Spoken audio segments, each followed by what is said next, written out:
Alright, we're taking a look at the underside of a ventahood here, and we're actually going to shoot this quick video to show you how to remove a rocker switch if you don't have the luxury of removing the panel. Now on most of these models you're going to find screws either located here in the lip or just behind the lip, and you'll be able to remove these screws in order to drop this panel out of place to remove these rocker switches. That's the preferable method, but there's some models on the market such as island hoods where instead of having fasteners in the form of screws, you have rivets in place that aren't going to allow you to remove this inner panel.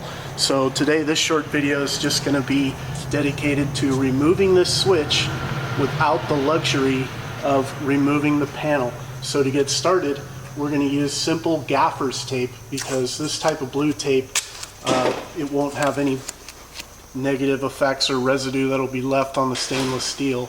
So we're going to put a layer of that blue gaffer's tape on either of the sides that we intend to rest our tool on to remove that switch.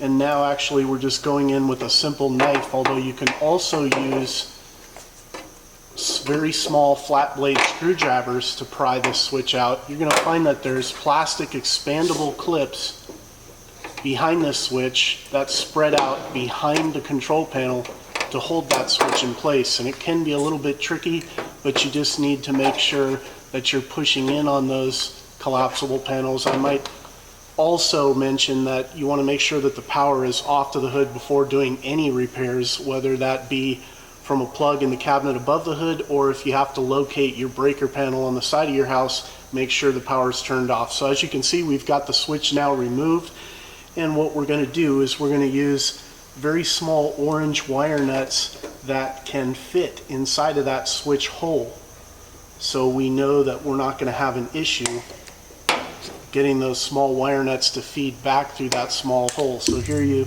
see we're actually just cutting the old switch off, and we're going to go ahead and strip back the plastic coating on our two lead wires. You also want to be very careful to make sure that these wires don't slip back through the hole on you. If you have a pair of vice grips or a clamp of some type, you can also pinch it down on those wires just to make sure that they won't get lost. And as you can see, we're demonstrating a simple clamp here that can be used to pinch down on those wires and keep them from moving too much on you when you're stripping your wires back.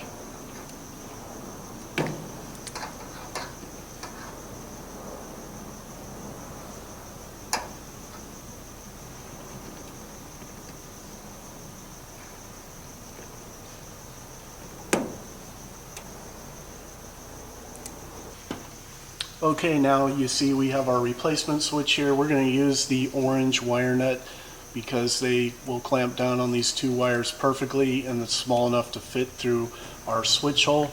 As you can see on the halogen switch, it's just going to be a 2-wire switch. Some other switches we have might possibly be 3 wires. You're also going to notice that this model switch has an emblem on it, so it can be put in upside down. You're going to want to make sure that it's put in the correct direction so that the bulb is facing straight up and down from your vantage point as you're standing in front of the hood. And here we're demonstrating that we got those wire nuts in place, and we're simply going to put a little bit of pressure on both sides of that switch, and we're going to find that those plastic expansion clips behind are just going to pop into place. And that's a simple and easy way that you can replace a simple 2 or 3 position switch on your ventahood if you're unable to remove the control panel to get access to the back.